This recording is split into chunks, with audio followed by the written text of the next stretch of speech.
मग कोर्टाने परत ती मागून घेतलेली आहेत त्यांच्याकडून, कदाचित 1-2 महिन्यात त्यांना परत द्यावं लागतील कागद. एकंदरीत शेवटच्या टप्प्यात मतदान आहे आता आणि 2 दिवस राहिलेले आहेत. इतर दिवसांमध्ये तुम्ही कुठे दिसला नाही, आज अचानकपणे पत्रकारांसमोर येण्याचं कारण काय? मुळात तुम्हाला सांगतो, अपक्ष उमेदवारांना दुर्दैवाने ह्या रहाटगाडग्यामध्ये इलेक्शनच्या तुम्हाला खर्च दाखल करणे, तुम्हाला ह्यांची जी प्रोसेस करणं आहे ह्याला 7 तास जातात. अपक्ष जे मोठ्या पक्षाचे माणसं आहेत ना, ह्यांच्याकडे प्रत्येकाकडे 5-6 लोकांची टीम आहे.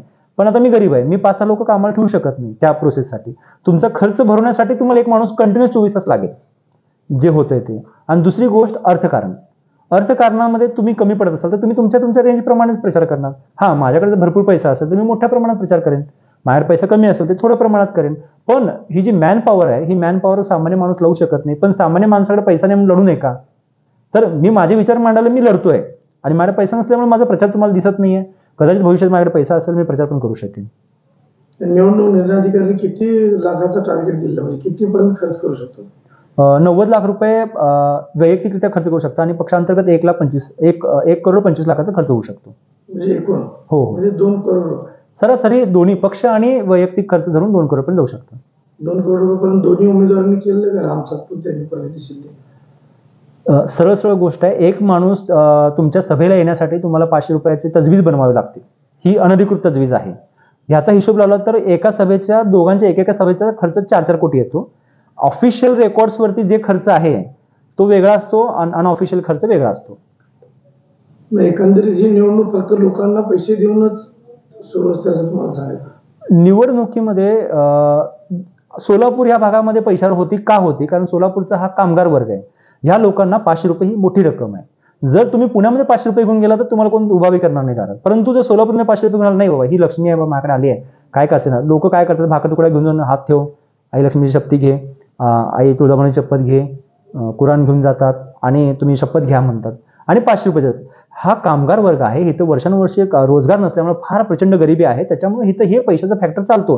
त्याच्यामुळे सुशीलकुमार शिंदे किंवा प्रणित शिंदे हे काम न करता सुद्धा खासदार होऊ शकतात, किंवा शरद बनसोडे असतील किंवा स्वामीजी आहे, त्यांचं काम नसताना सुद्धा ते खासदार होऊ शकले का?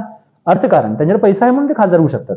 आता सर्वसामान्य माणूस जो चांगल्या विचाराचा आहे तो खासदार होऊ शकत नाही, कारण त्याच्याकडे पैसा नसतो. हे सगळं तुम्ही निवडणूक निर्णय अधिकाऱ्याच्या समक्ष आणून दिलं नाही तुम्ही? सोलापूरच्या निवडणूक निर्णय अधिकाऱ्यांच्या समक्ष मी प्रणित शिंदे यांच्या अर्जावरती आक्षेप घेतला होता. माननीय निवडणूक अधिकारी म्हणजे मी 22 तारखेला आक्षेप घेतलेला आहे, आज तारीख 4 आहे. अजूनपर्यंत त्यांना मी एवढंच विचारलं आहे माझ्या पत्रामध्ये की बाबा तुम्ही ज्या बेसिसवरती हा निर्णय घेतला की प्रणित शिंदेचा अर्ज वैध आहे ते कागद मला द्या.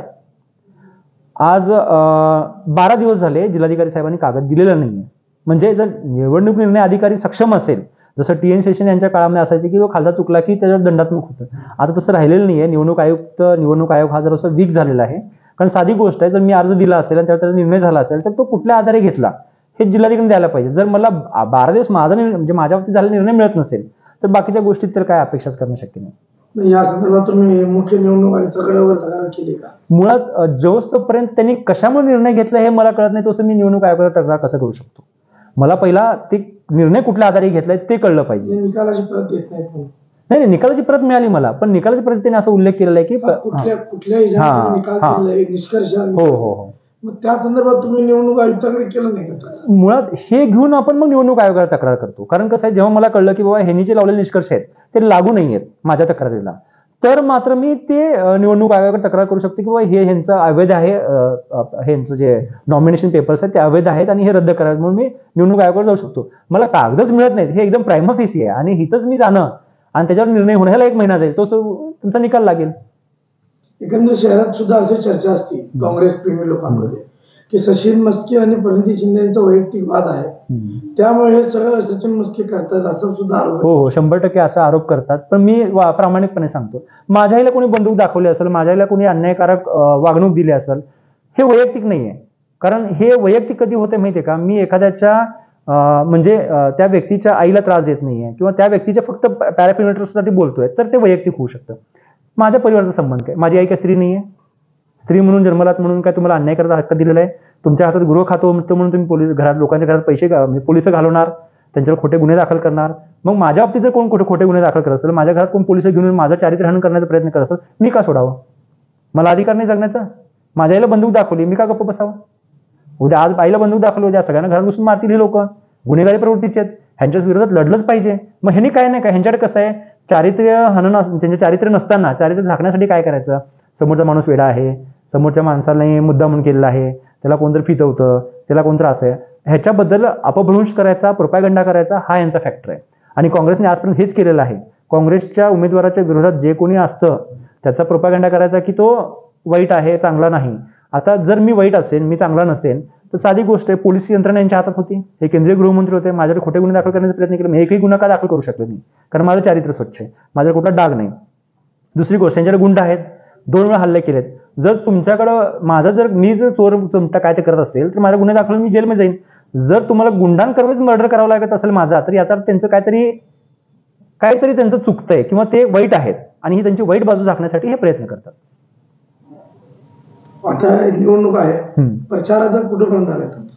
प्रचार बघा, मी डोर टू डोर प्रचार असा काही केला नाही यावेळेस, कारण मला पहिल्यांदा असं होतं की मला ही लोकसभा म्हणजे काय. कारण मी स्पष्ट सांगतो, 2014ला माझं आम आदमी पार्टीकडून लोकसभेचा फॉर्म भरला गेला होता आणि फॉर्म भरल्यानंतर असं झालं की माझं वय तेव्हा 25 प्लस, म्हणजे 25 आणि थोडं 1 महिन्याचं होतं.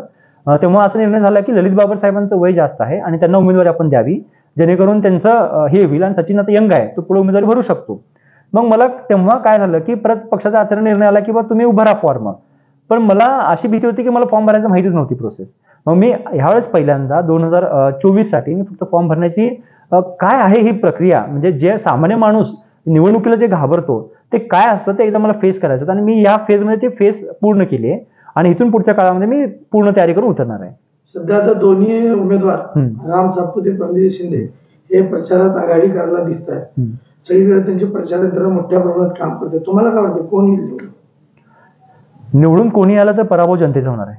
कारण सुशीलकुमार शिंदे किंवा प्रणिती शिंदेला ह्यांना तुम्ही 55 वर्ष दिलेत, प्रणिती शिंदेला 15 वर्ष, सुशीलकुमार शिंदेला 40 वर्ष, हे निवडून आलेले आहेत. त्यांनी सोलापूरसाठी काही केलं नाही. भाजपला 10 वर्ष दिलेले, त्यांनीही काही केलं नाही. म्हणजे कोणी निवडून आलं, पराभव जनतेचा होणार आहे. त्यामुळे जनतेने या दोघांनाही पाडणं गरजेचं आहे. कोण आहे तुमच्या मनातला उमेदवार? कोण आहे? माझ्या मनात मला असं वाटतं, मी गेली 20 वर्ष सामाजिक चळवळीत काम करतोय, लोकांनी मला सहानुभूतीपूर्वक मदत करावी आणि या बेसिसवर नाही की बाबा माझ्यावरती काही हे आहे म्हणून, माझं चारित्र्य चांगलं आहे हे म्हणून नाही, तर माझं काम आहे 20 वर्षाचं, शेतकऱ्यांसाठी काम करतोय, जिथं भ्रष्टाचार आहे तिथं काम करतोय, अन्नधान्य वितरण व्यवस्थेमध्ये काम करतोय की तिथं चांगलं धान्य मिळावं लोकांना, त्याच्यानंतर जे पशु आहेत त्यांच्यासाठी काम करतोय. 20 वर्ष मी फक्त सामाजिक काम करतोय आणि या बेसिसवरती मतं मिळावी. शेवटी काय सल्ला देईल प्रणिती शिंदेंना? माणसाने चारित्र्य आणि स्वतःला सांभाळून राहावं. गुन्हेगारी पार्श्वभूमीच्या लोकांनी हे समजू नये की बाबा तुम्ही कुणावरती हल्ला कराल आणि सुखरूप वाचाल. हे कायद्याचं राज्य आहे, संविधानाचं राज्य आहे. संविधान प्रणिती शिंदेला जेलमध्ये नक्की टाकेल. त्यांच्यासोबत असलेले गुंड लोकांचे नाव काय, कोण आहेत गुंड? तेव्हा हल्ला जेव्हा झाला होता तेव्हा सीसी कॅमेऱ्यामध्ये हल्ला झाला होता आणि हे लोक जेव्हा असे हल्ले करतात ना, तेव्हा ते माझ्या परिचित किंवा माझ्या डोळ्याला दिसले नसणारी माणसं पाठवतात. म्हणजे माझ्या समोर जो माणूस आहे तो माझ्यावर हल्ला करायला येत नाही, असा माणूस येतो की ज्याच्याकडे शस्त्र आहे आणि त्याला मी ओळखू शकणार नाही, जेणेकरून जर माझ्याकडे हल्ला झाला आणि मी वाचलो तर हे सुटतात. ह्यांचं टार्गेट ते असतं की हल्लेखोर असे पाठवतात की त्यांचं तुम्ही आयडेंटिफिकेशन करू नये. जीवाला धोका वाटतो असे आहेच, 2 वेळा झालेला आहे. एकदा मित्रांमुळे वाचलोय, कारण मित्रांनी लवकरात लवकर ऍडमिट केलं, त्याच्यामुळे माझा जीव वाचला आणि आहे देवाची कृपा आहे म्हणून जगलोय. पण इथून पुढे जेवढं जगतोय तेवढंपर्यंत मी न्यायाच्या बाजूनेच लढत राहीन.